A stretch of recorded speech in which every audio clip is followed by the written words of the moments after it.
তুমি জানোই না যে আল্লাহ তোমাকে কোথায় নিয়ে যাবে। কারণ আল্লাহর পরিকল্পনা তোমার পরিকল্পনার চেয়ে অতি উত্তম।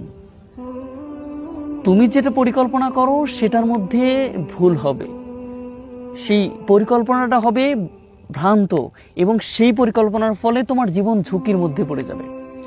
কিন্তু আল্লাহর পরিকল্পনা অনুযায়ী যদি তুমি গ্রহণ করো, তাহলে তোমার জীবনে কখনোই কোনো বিপদ বা কখনো কষ্টসাধ্য হবে না।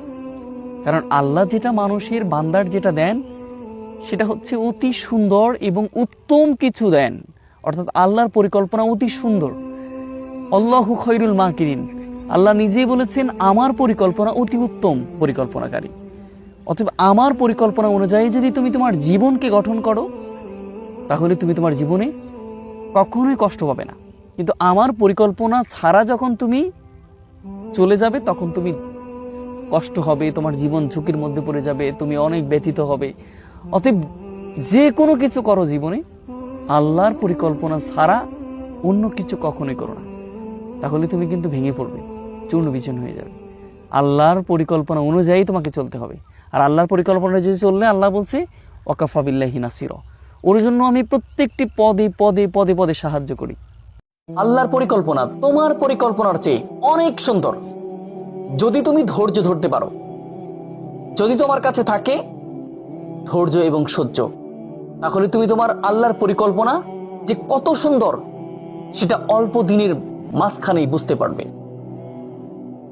আমাদের রব বলেছেন তোমাকে এমন কিছু দিব যদি তুমি কি করতে পারো, ইয়া আইয়ুহাল্লাযীনা আমানুস্তাঈনু বিস-সাবরি ওয়াস-সালাহ, প্রথমে নামাজ পড়বে, এরপরে ধৈর্য ধারণ করবে। ইন্নাল্লাহা মা'আস-সাবিরিন, নিশ্চয় আমি আল্লাহ ধৈর্যশীলদের সাথে আছি।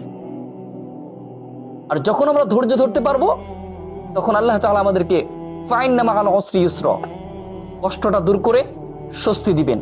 আর স্বস্তি দেওয়ার পরে আমাদেরকে এই ধৈর্যের পরীক্ষা নেওয়ার পরে আমাদের পুরস্কার কি দিবেন?